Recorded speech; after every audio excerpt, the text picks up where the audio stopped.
Hey, thanks for coming, everybody. I really appreciate it. And I think it goes without saying, but crime doesn't stop at the borders of the cities of. So I especially want to thank my partners in law enforcement here today, Sheriff Michelle Joy Young, First Lieutenant and Commander of the Grand Rapids Michigan State Police Post, Matt Williams, and Chief of the Walker Police Department, Keith Mankel. I really appreciate you guys being here with me. And so you'll see the image over here, over 20 locations of car meetups, intersection takeovers, as they call, really reckless and illegal activity. And this is just places that we've identified over the past few months. At 1:30 a.m. this past Sunday, 19-year-old Alana Vasquez was tragically shot and killed while attending one of these so-called car meetups at Freeman and Hall in the city of Grand Rapids. While this is an extreme example of what can happen at one of these intersection takeovers, we ask you to come today because we want the community to know what is happening at these events. In July, a drag racing crash here in the city of Grand Rapids down at 6th Street and Front resulted in a serious injury to a woman.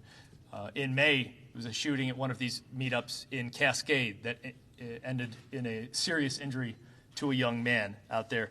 So numerous car clubs in and around the area here in West Michigan meet at various businesses for social events, really, where attendees are there to admire each other's vehicles in a most peaceful, certainly legal way. Unfortunately, some attendees often arrange a follow-up location to conduct illegal and reckless driving, racing from location to location, blocking traffic, terrorizing pedestrians, travelers, and residents.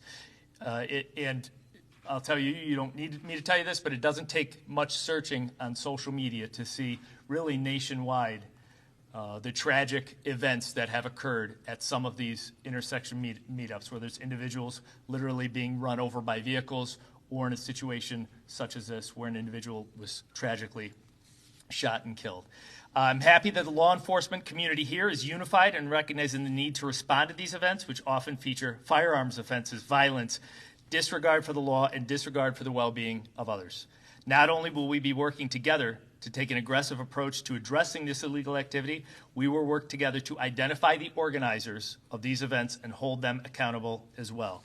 And I just want to reiterate one more time how these events work. They're also often driven by social media in the attendance and also the motivation to be there. The vehicles that we've encountered and arrests we have made often have GoPro devices or other small camera systems actually installed on the vehicle so that they can record these stunt driving maneuvers and things. So we know that there is evidence out there of Alana's murder that will help us. And what we need to do once again is to ask the public's help. Now, we're not going to be looking backwards and looking to make arrests for reckless driving the night of Alana's murder or arrests for open alcohol or other minor offenses. We're going to be looking into the future, and we're going to be taking very aggressive stance on all of those, equipment violations, anything, because we've seen that this is a very serious problem. But like I said, that's in the future.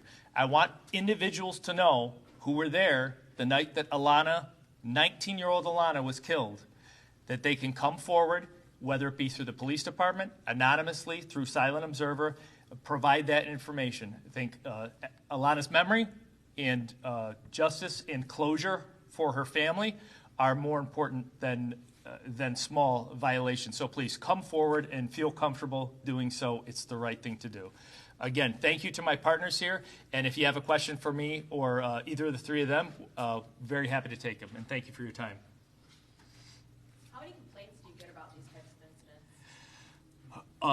It would be tough to measure the amount of complaints because in one incident we can have over 50 or more calls.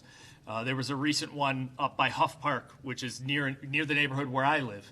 And not only did we probably get 50 calls to our 911 center, but then we got dozens of emails, complaints on social media. I actually was present for that. I responded. By the time I got there, the vehicles were clearing out. And what I saw firsthand was maybe 50 to 100 cars, and I saw literally people had set up lawn chairs close to where the vehicles were doing burnout, so close that just a slight move by the driver could have resulted in deadly consequences. So the fact that people are so comfortable with this Extremely illegal and extremely dangerous behavior. Now, I want to point out another thing. Friday, the day before this murder happened, many of the same members of this group had done a meetup very close to the location where Alana was killed. Officers came up with a plan. They responded there. They made 2 arrests. They impounded 2 vehicles. I watched the body-worn camera from one of the arrests, and the driver of the vehicle said to the officer, "Why are you picking on us? We're not doing anything wrong." That driver had a fully loaded semi-automatic handgun on the back seat of their car. I don't know why you're going to a car show with a fully loaded semi-automatic handgun on the back seat of your car. It was illegally possessed too. Obviously, that individual was charged with a felony. But this is more than kids doing burnouts. It's more than kids showing off their car.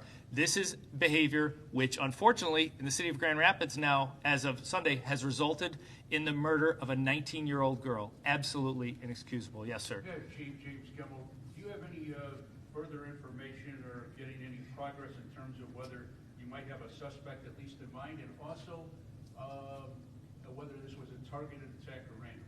James, unfortunately, I'm not at the point where I can share too many more specifics than what we already have with that specific murder investigation, because it is still in its infancy.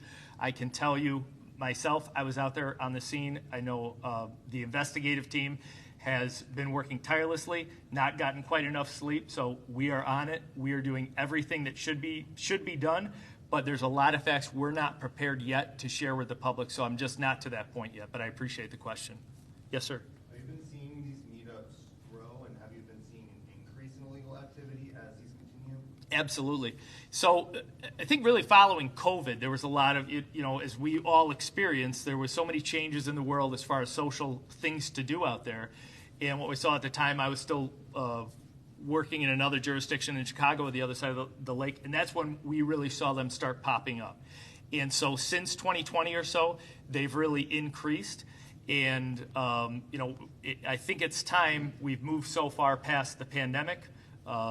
We've dealt with a lot of lax enforcement of traffic laws following the pandemic, has really changed the culture of a lot of our drivers. And we've seen as a law enforcement community the need to get back to the point where people don't feel comfortable going out on a Sunday night, parking a group of cars in a 4-way intersection and completely blocking it, so that people who are literally trying to go to work, trying to go home. I've heard stories from families. The family is trapped in the car. They have nowhere to go, and these vehicles are conducting extremely dangerous maneuvers in front of them.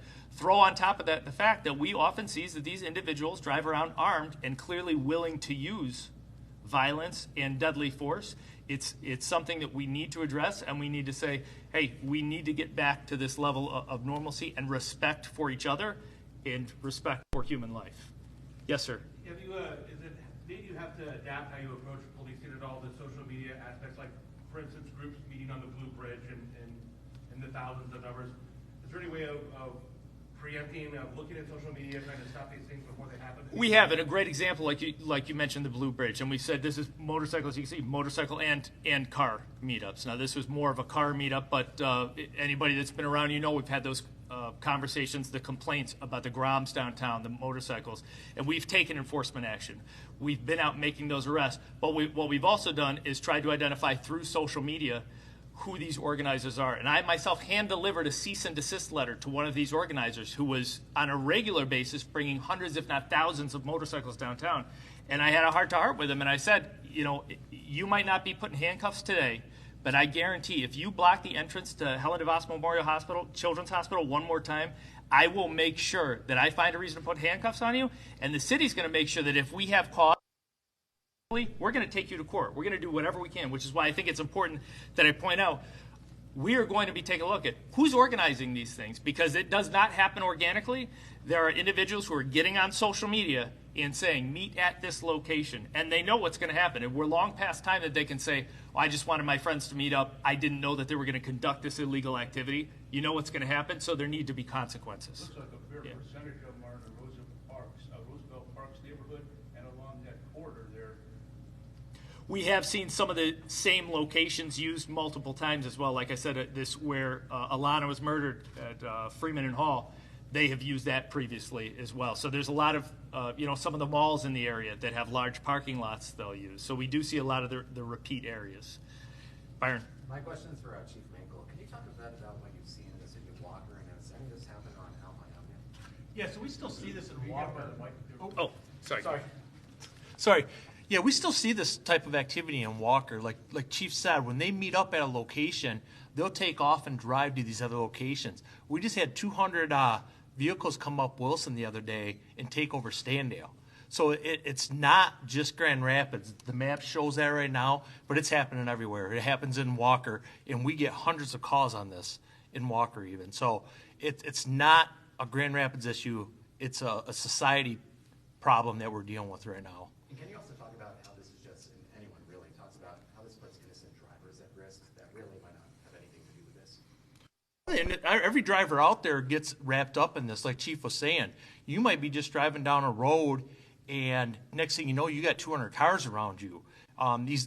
They're total disregard for traffic lights. They blow traffic lights. They do wheelies on motorcycles. It's unlimited. So anybody driving the road, they're putting those people at risk.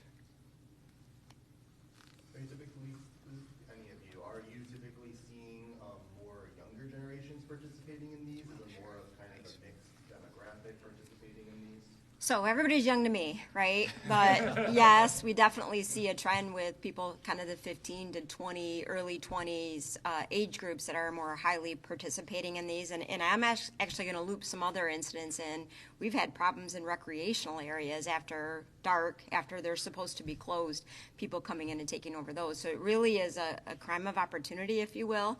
Anywhere that they've been left unattended for a period of time, they take advantage of it and defy the law. They are defying the parameters that have been put in place for people's safety. So anytime somebody is acting outside the law, they're refusing to obey what we've all agreed to as law and order, it puts everybody at risk because of who that attracts, who's going to be there, and then the jeopardy that a young person who thinks they're coming to a car race are now in the middle of a gunfight.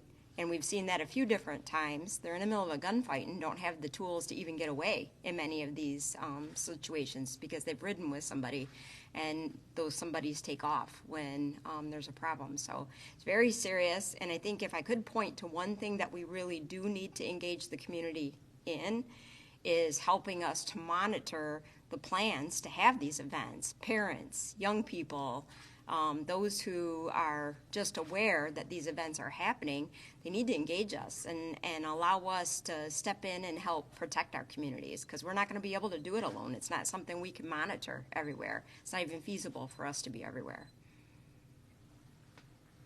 There are over 20 locations on this map here. Is there one spot in particular? Is it the area of Front Street where there was that drag racing problem? Is it where Alana was killed? No, and unfortunately you can see, and I think that was kind of the point of why I wanted to show how big of a problem this is, and we've seen it in Muskegon County and Ottawa County as well. And it's not just regional. You'll see across the country, especially in large cities, that they've had these issues. But we can't point to a specific location. This weekend we had it, twice at the same spot in a row. Next weekend it could be two completely different spots. And I think a lot of that is the organizers responding to police intervention. They'll see, okay, this area has kind of heated up with the police, they're paying attention, so we're going to move all across the city, and they get that message out, and that's where they end up. Are they meeting on private parking lots? It's a mix. So sometimes they will literally block intersection of a public road, and then other times they'll be at a mall parking lot. They will be at a closed business or a vacant lot, but it's different every single time. Have you spoken to Alana's family, and if so, can you just talk about the justice they're looking for here? I have not personally spoken to Alana's family. I know my investigative team is in the back, and we've been in contact with them very much. And I have heard, I've seen interviews of her family members. And just like any homicide victim, they want answers. There's no way that we're going to bring Alana back, and they know that. But what can we do for them? We can bring closure. We can give them an explanation of what happened. I call this murder just about, every murder is senseless. This one is so much more so because it does not make any sense at all that this 19-year-old woman who's doing nothing wrong except attending one of these events, which there's nothing wrong with that, and that's part of the message that we're sending here to spread the word that these are not peaceful, these are not safe to attend. But there's no telling what, Alana probably thought she was just going to go to a meetup with some friends and to look at some cars. I know she had just recently purchased her first car. And I think her family deserves closure. They deserve to know what happened. And even if the person who pulled the trigger is too cowardly to come forward and take responsibility for what they did, there are dozens, there may be 100 people who have evidence that need to not be cowardly, that do the right thing, come forward. Like I said, you can come forward to the police department, you can come forward anonymously to Silent Observer. But there are individuals that we are confident have more information than we have gotten so far, and we're really hoping for her memory, for the closure that answers will bring to her family, that small comfort. I think it's important that people need to come forward with that information. Is there a specific type of car that people are driving, that people if they're riding around, they see 5 of them in a row? There is quite a mix, and you'll see in these, depending on what sort of activities taking place, there's certain cars that they use a lot for drifting. There's certain cars that they use for drag racing. There's the Groms and motorcycles that they use for different off-road things. So really, you're not quite going to know until you see the actual illegal behavior taking place, the burnouts, the riding on, off onto the sidewalk and things like that. You may not even know what's taking place until the illegal activity starts. Yeah. Sir. Steve, at the beginning of the press conference, you said something about you're going to be going forward, and then I'm going to look bad. Right. Looking to who's involved in that. Yeah, so, and I need to be clear that we are absolutely 100% looking to see who is involved in this murder, and I'm confident that we're going to be able to find that out. What I want to let the public know who was there, and we know that there were probably 50 to 100 vehicles there, so we're talking 100, 150, maybe more people there. Those individuals, many times during these incidents, we will see multiple people holding their cell phone up or with other cameras, even better quality cameras. We are confident that there are people there with video from that night. And we want those individuals to know that if you have video of that night, we would like to see it. What we're not concerned about is, someone coming forward and worried that the police are going to find out that I was doing burnouts with my car. The police are going to find out that I had open alcohol. The police are going to find out a minor crime. I'm not looking backwards on that, but I'll tell you, I'm going to do everything I can in my power, and I know my team is doing it actively to bring justice for Alana. Chief, you talked about that's what are you going to be trying to get these people on like minor violations? I'm not talking about people involved in the homicide, but where it comes to it, yeah. Pocketbook or? Oh, absolutely. I'll tell you, absolutely. That's right. And that's not the only thing we're going to be doing. Reckless driving, we can impound your car for that. The unregistered vehicles, impound your car. We'll oftentimes get individuals that will flee and elude the police as they come. We're going to try and disable those vehicles. We're going to try and apprehend those people. We're going to try and identify the people every way that we can. And if it comes down to us writing headlight tickets for these vehicles that are there, to hit them in a pocketbook or a broken taillight or turn signal, absolutely. We're going to be doing everything we can. So don't expect to be able to attend one of these events and take part in one of these events and not have very strict scrutiny from the Grand Rapids Police Department and obviously really everybody in the county here that's on board. I want to thank you guys for taking the time to talk. It means a lot. I appreciate it very much.